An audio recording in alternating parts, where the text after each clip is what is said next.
నమస్తే గురుగారు. అఖండ ఐశ్వర్యవతి భవ. ఎలా ఉన్నారు గురుగారు? అద్భుతంగా ఉన్నాను. గురుగారు, ఇప్పుడు మన రథసప్తమి అనేది దగ్గరికి వచ్చేసింది. అసలు రథసప్తమి అని అంటేనే మనం సూర్య భగవానుడిని బాగా ఆరాధిస్తాము. అంటే మనకి ముఖ్యంగా ఆరోగ్యం కావాలనంటే మెయిన్ థింగ్ మనకి సూర్యుడే. సూర్యుడి నుంచే మనకి అనేక రకాల పోషకాలు గాని, విటమిన్స్ గాని మనకు సూర్యుడి నుంచే లభిస్తాయి. అలాంటిది సూర్యుడిని మనం రథసప్తమి అని చెప్తూ సూర్యుడిని మనం ఆరాధిస్తుంటాము. మరి ఈ సంవత్సరం రథసప్తమి ఏ రోజు పడింది? దీని యొక్క విశేషత ఏంటి గురుగారు?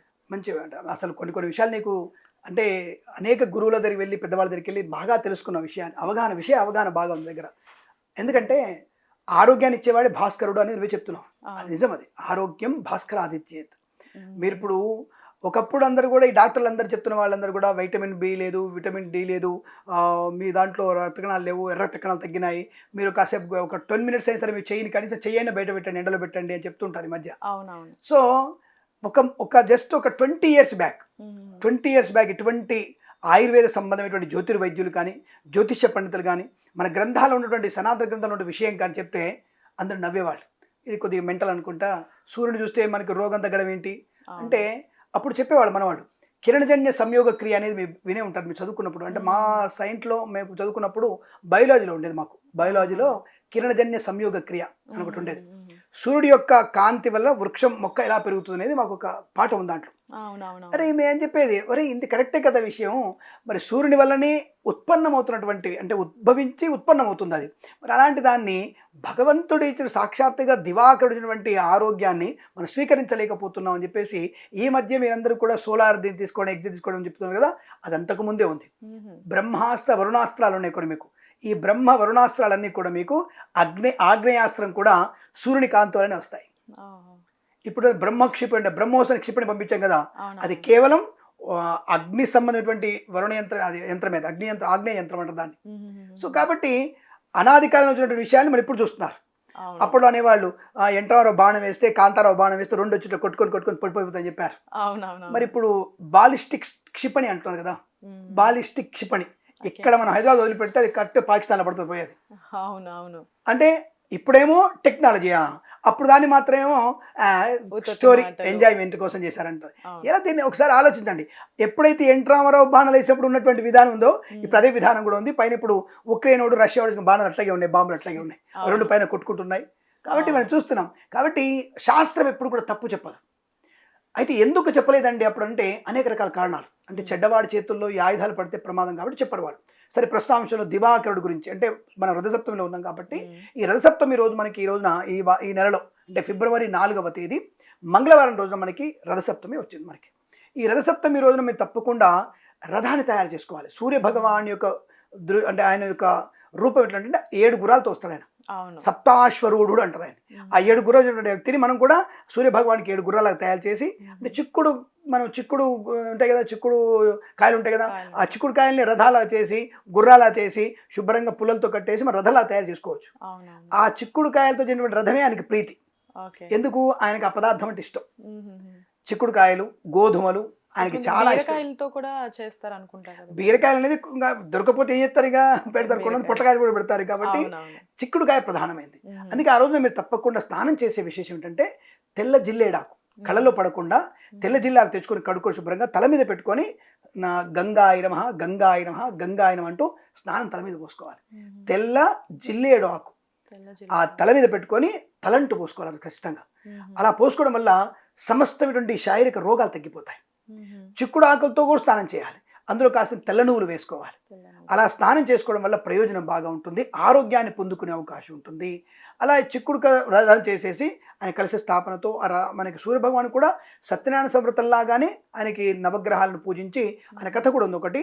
ఆ కథ చెప్పుకొని రథసప్తమి యొక్క వ్రత విధానం చేసుకొని ఆయనకి ఇష్టమైనటువంటి పదార్థం ఏంటంటే గోధుమ పాయసం.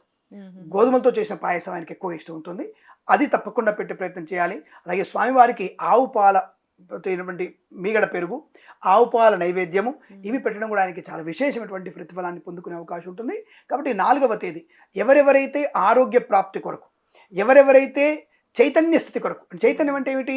నీలో నేను ఈ సంకల్ప సిద్ధి అనేది పొందుకోవాలి, ఈ ఐఐటి నేను కొట్టేయాలి, ఈ ట్రిపుల్ నాకు సీట్ రావాలి, ఏఐ ట్రిపుల్ నేను పాస్ అవ్వాలి, నాకు బీటెక్లో ఫస్ట్ ర్యాంక్ రావాలి అన్నటువంటి ఏ సంకల్పం సార్, ఎంబీఏ కానీ శాట్ కానివ్వండి, జీమాట్ కానివ్వండి, విద్యా సంబంధ విషయాలు మీకు ఏది కావాలనుకుంటున్నారో తప్పకుండా ఆ యొక్క భగవంతుడిని మీరు ఆ రోజు ఆరాధన చేస్తే తప్పకుండా మీకు బుద్ధి అనుకూలత ఏర్పడుతుంది. అంటే ఒక మంచి ప్రాస్పరిటీ ఏర్పడుతుంది, మంచి మెమరీ పవర్ ఏర్పడుతుంది, అటెంప్టేషన్ ఏర్పడుతుంది, ప్రెజెన్స్ ఆఫ్ మైండ్ ఏర్పడుతుంది. దానివల్ల నువ్వు ఏ పరీక్ష రాసినా సక్సెస్ అవ్వగలిగే అవకాశం ఉంటుంది. కాబట్టి ఆ రోజున రథసప్తమి రోజున మీరు తప్పకుండా ఆ దివాకరుణ్ణి పూజించడం వల్ల, అలాగే స్వామివారికి ప్రియ అష్టోత్తర నామం చదువుకొని, ఇంకా ఎవరికైనా వీలుంటే గోధుమల్ని ఎర్రగుడ్డలో మంచి కట్టి ఎవరికైనా బ్రాహ్మణుడికి దానంగా ఇచ్చే ప్రయత్నం చేస్తే కూడా దివాకరుడు సంతృప్తి పొందుతాడు.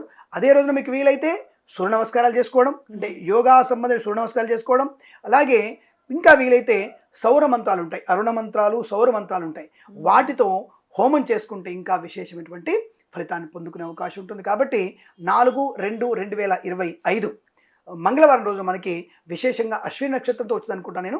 ఆ రోజున విశేషంగా తప్పకుండా స్వామివారి ఆరాధన చేసుకోవడం తప్పకుండా మీకు శుభాన్ని కలిగిస్తుంది, అనుకూలంగా ఉంటుంది. ఈ రథసప్తమి రోజున మీరు తప్పకుండా రథాన్ని తయారు చేసుకోవాలి. సూర్య భగవాన్ యొక్క అంటే ఆయన యొక్క రూపం ఎట్లంటే 7 గుర్రాలతో వస్తాడు ఆయన, సప్తాశ్వరూఢుడు అంటారు ఆయన. ఆ 7 గుర్రాలు వ్యక్తిని మనం కూడా సూర్య భగవానికి 7 గుర్రాలకు తయారు చేసి, అంటే చిక్కుడు ఉంటాయి కదా, చిక్కుడు కాయలు ఉంటాయి కదా, ఆ చిక్కుడు కాయల్ని రథాలా చేసి, గుర్రాలా చేసి, శుభ్రంగా పుల్లలతో కట్టేసి మనం రథాలా తయారు చేసుకోవచ్చు. ఆ చిక్కుడు కాయలతో చేసినటువంటి రథమే ఆయనకి ప్రీతి. ఎందుకు? ఆయనకి ఆ పదార్థం అంటే ఇష్టం. చిక్కుడు కాయలు, గోధుమలు ఆయనకి చాలా బీరకాయలతో కూడా చేస్తారు అనుకుంటా కదా. బీరకాయలు అనేది దొరకపోతే ఏం చేస్తారు, ఇక పెడతారు, కొంత పొట్టకాయలు కూడా పెడతారు. కాబట్టి చిక్కుడుకాయ ప్రధానమైంది. అందుకే ఆ రోజున మీరు తప్పకుండా స్నానం చేసే విశేషం ఏంటంటే, తెల్ల జిల్లేడాకు కళ్ళలో పడకుండా తెల్ల జిల్లాకు తెచ్చుకొని కడుక్కొని శుభ్రంగా తల మీద పెట్టుకొని నా గంగాయిరమ గంగాయిరమ గంగాయిరం అంటూ స్నానం తల మీద పోసుకోవాలి. తెల్ల జిల్లేడు ఆకు ఆ తల మీద పెట్టుకొని తలంటు పోసుకోవాలి ఖచ్చితంగా. అలా పోసుకోవడం వల్ల సమస్తమైనటువంటి శారీరక రోగాలు తగ్గిపోతాయి. చిక్కుడు ఆకులతో కూడా స్నానం చేయాలి, అందులో కాస్త తెల్ల నువ్వులు వేసుకోవాలి. అలా స్నానం చేసుకోవడం వల్ల ప్రయోజనం బాగా ఉంటుంది, ఆరోగ్యాన్ని పొందుకునే అవకాశం ఉంటుంది. అలా చిక్కుడు రథం చేసేసి ఆయన కలిసి స్థాపనతో మనకి సూర్యభగవాన్ కూడా సత్యనారాయణ సంవ్రతంలాగానే ఆయనకి నవగ్రహాలను పూజించి ఆయన కథ కూడా ఉంది ఒకటి. ఆ కథ చెప్పుకొని రథసప్తమి యొక్క వ్రత విధానం చేసుకొని ఆయనకి ఇష్టమైనటువంటి పదార్థం ఏంటంటే గోధుమ పాయసం, గోధుమలతో చేసిన పాయసం ఆయనకి ఎక్కువ ఇష్టం ఉంటుంది. అది తప్పకుండా పెట్టే ప్రయత్నం చేయాలి. అలాగే స్వామివారికి ఆవు పాల మీగడ పెరుగు, ఆవు పాల నైవేద్యము, ఇవి పెట్టడం కూడా ఆయనకి చాలా విశేషమైనటువంటి ప్రతిఫలాన్ని పొందుకునే అవకాశం ఉంటుంది. కాబట్టి 4వ తేదీ ఎవరెవరైతే ఆరోగ్య ప్రాప్తి కొరకు, ఎవరెవరైతే చైతన్య స్థితి కొరకు, చైతన్యం అంటే ఏమిటి? నీలో నేను ఈ సంకల్ప సిద్ధి అనేది పొందుకోవాలి, ఈ ఐఐటి నేను కొట్టేయాలి, ఈ ట్రిపుల్ నాకు సీట్ రావాలి, ఏఐ ట్రిపుల్ నేను పాస్ అవ్వాలి, నాకు బీటెక్లో ఫస్ట్ ర్యాంక్ రావాలి అన్నటువంటి ఏ సంకల్పం సార్, ఎంబీఏ కానీ శాట్ కానివ్వండి, జీమాట్ కానివ్వండి, విద్యా సంబంధ విషయాలు మీకు ఏది కావాలనుకుంటున్నారో తప్పకుండా ఆ యొక్క భగవంతుడిని మీరు ఆ రోజు ఆరాధన చేస్తే తప్పకుండా మీకు బుద్ధి అనుకూలత ఏర్పడుతుంది. అంటే ఒక మంచి ప్రాస్పరిటీ ఏర్పడుతుంది, మంచి మెమరీ పవర్ ఏర్పడుతుంది, అటెంప్టేషన్ ఏర్పడుతుంది, ప్రెజెన్స్ ఆఫ్ మైండ్ ఏర్పడుతుంది. దానివల్ల నువ్వు ఏ పరీక్ష రాసినా సక్సెస్ అవ్వగలిగే అవకాశం ఉంటుంది. కాబట్టి ఆ రోజున రథసప్తమి రోజున మీరు తప్పకుండా ఆ దివాకరుణ్ణి పూజించడం వల్ల, అలాగే స్వామివారికి ప్రియ అష్టోత్తర నామం చదువుకొని, ఇంకా ఎవరికైనా వీలుంటే గోధుమల్ని ఎర్రగుడ్డలో మంచి కట్టి ఎవరికైనా బ్రాహ్మణుడికి దానంగా ఇచ్చే ప్రయత్నం చేస్తే కూడా దివాకరుడు సంతృప్తి పొందుతాడు.